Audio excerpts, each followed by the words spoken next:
In the second video on the differences in culture, we're going to look at how your culture affects your communication.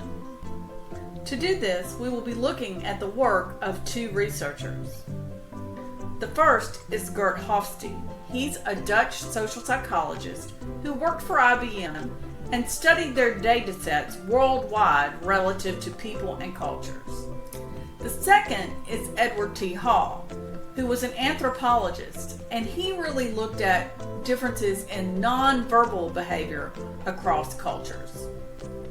Both of these researchers focused on the hidden differences between cultures, so they weren't looking at the obvious visible differences, but the things that made it difficult for people to communicate and hard to understand. Their work and the work of others points to 6 cultural differences that influence how people communicate with one another.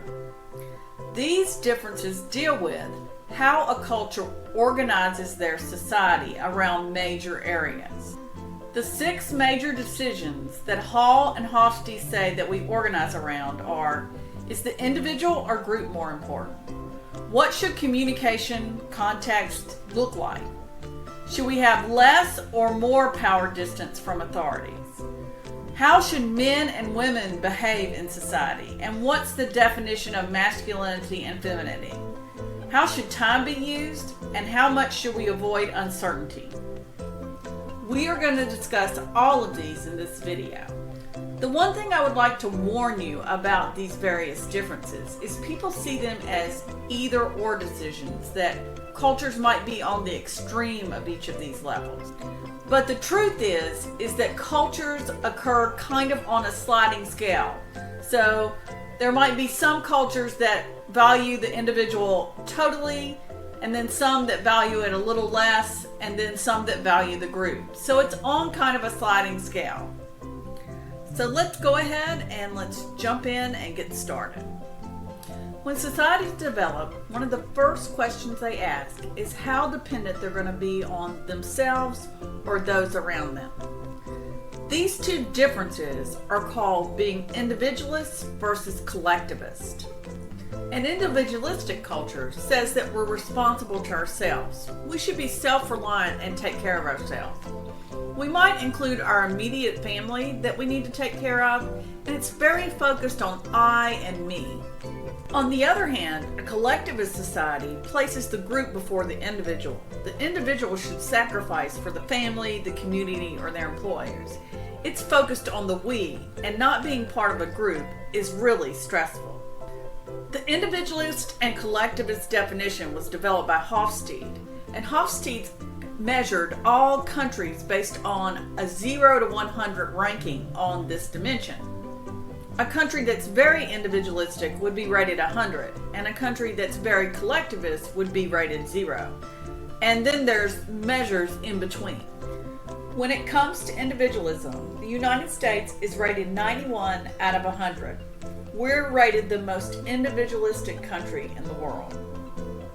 When you look around our society, you can see this in all the messages about self, bettering ourselves, benefiting ourselves, and believing in ourselves. Other countries that lean towards individualism are Great Britain and Australia. These are no surprises. When it comes to cultures that are collectivist or put the group to them before themselves, there are cultures such as Korea, Japan, and many African and Latin American countries. These are cultures in which you'll see a huge emphasis on not only the nuclear family, but also the extended family. Age is important, and you'll often see these families living together and being very involved in one another's lives. This is a map developed by Gert Hofstede on collectivism versus individualism in the world. The darker the purple color, the more individualist, and the lighter the purple color, the more collectivist. If it's white, there's no data on that country. So how does this characteristic impact communication? Well, in collectivist societies, people pretty much stay with the group. They meet the norms of the group and they do what the group wants of them. In an individualistic society, going along with the group is not necessarily preferred, and people tend to go it on their own and track their own path. The next question that societies organize around is, what is the right way to communicate? Should communication be direct and verbal and explicitly said? Or should it be more indirect, preserving people's feelings, and more nonverbal and based on the situation? These differences are called a low versus a high context society. In a low context society, good communication is considered precise, simple, and clear. Messages are expressed and understood at face value. You don't need to read between the lines at all, and repetition is a good thing to make sure your message is clear.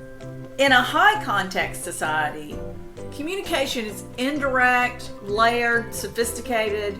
You need to read between the lines, you need to read the nonverbals, and not much communication is really going to happen until there's a layer of trust in the relationship.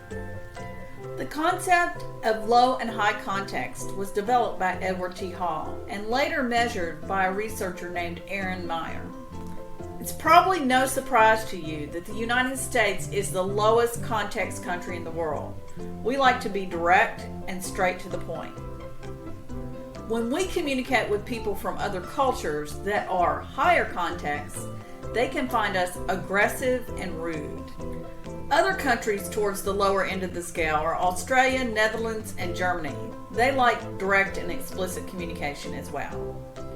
Countries that are more low context and like indirect communication, where you read more between the lines and you need more trust, are more Asian countries such as China, Japan, Korea, and Indonesia. When Americans communicate with people from high context cultures, we tend to see them as evasive, maybe even deceitful and lying. We don't like that they're not direct. This is a chart developed by Aaron Meyer that shows low context versus high context countries on a sliding scale. The next question that societies organize around is, should there be equal power in the society or power in the hands of just a few people? We call this distribution of equality low power versus high power distance between people in authority in a society. In a low power society, power is distributed across the members of society and not centered in the hands of a few. In a high power society, power is concentrated in a few people and not distributed among the members of society.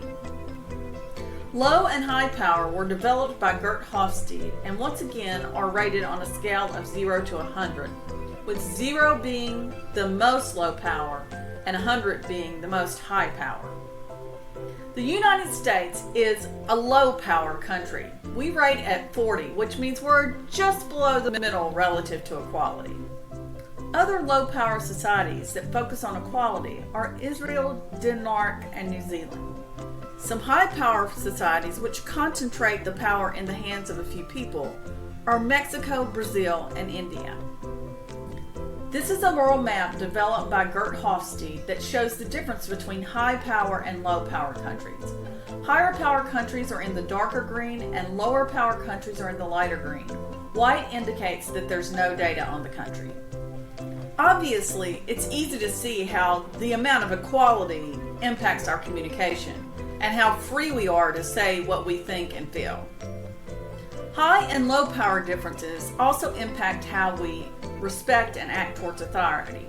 In high power cultures, we would not question authority, where in lower power cultures, we're often even taught that we should question authority. The next question is, what is the emotional meaning of being born a man versus a woman? The answer to this question results in what are considered masculine versus feminine cultures. In a masculine culture, stereotypical male traits are valued, such as ambition, achievement, and the acquisition of material goods. And there's also more sex-specific roles between men and women. In a feminine culture, the culture is more nurturing, focused on quality of life and service to others. And roles between men and women tend to be more equal. This dimension was developed by Gert Hofstede and once again ranked on a scale of 0 to 100, with 100 being most masculine and a 0 being most feminine. The United States rates to the masculine side at a score of 62. Cultures that are considered highly masculine are Australia, Japan, and Mexico. Cultures that are considered to be more feminine are Sweden, Chile, and the Netherlands. It's easy to see how these differences might impact individual males and females and the ways that they communicate. This is a world map developed by Hofstede looking at femininity and masculinity. Masculinity is the most dark red, and as you get lighter, it's more feminine cultures. Once again, white data means there's no data. The next question of how societies organize is how should time be treated? We call these differences monochronic versus polychronic time. Monochronic cultures see time as something to be valued. It's finite. You can't replace it. Time is money. They believe that you should be on time and time that should not be wasted. Polychronic cultures believe that time is infinite. It's fluid. It's a resource that should be enjoyed, and that being on time is not that important. This concept was developed once again by Hall and measured somewhat by Aaron Meyer. The United States leans more toward monochronic time. That means we view time as money. It's something to be valued. We can spend it. We can save it. The countries that are most monochronic on time are Switzerland and Germany. The countries most polychronic or flexible on time are much of the Middle East, Saudi Arabia, India, and also some Latin American countries. This is a chart by Aaron Meyer that shows the differences between how time is treated in different countries. You can see how, if being on time is valued in one country and not in another, it can create miscommunication between people. It also impacts how rushed or how slow communication can be over time. The final question is, does the society avoid or embrace uncertainty? The term we use to describe this is low uncertainty avoidance versus high uncertainty avoidance. Low uncertainty avoidance cultures tolerate risk and are willing to take some chances, and they embrace change. High uncertainty avoidance cultures avoid risk and they like to stay with the tried and true, the familiar. They don't really like change.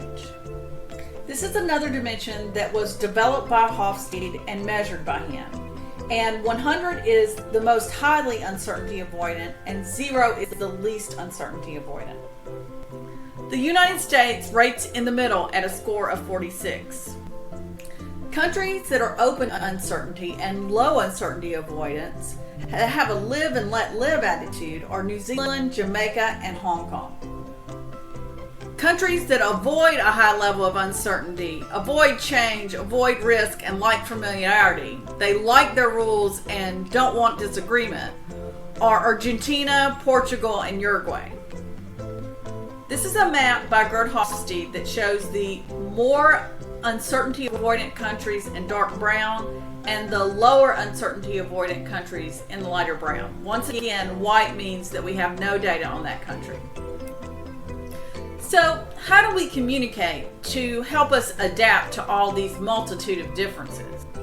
The first thing to do is to be mindful. Be aware that there are differences between us and others of a different cultural background.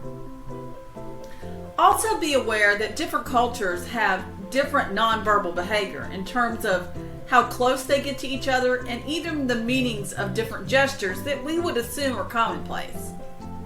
When dealing with someone from another culture, expect there to be some ambiguity and just don't be uncomfortable with that. Let it go.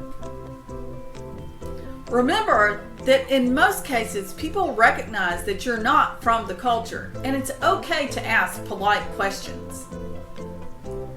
Then finally, be open to other cultures. Be willing to adapt. Be willing to try new things and consider looking at things from a different perspective. If you practice these skills, you'll be on the road to being a good cultural communicator. So that's a wrap on this video. And hopefully now you're much more aware of culture and how very complex it is. So long and have a great day.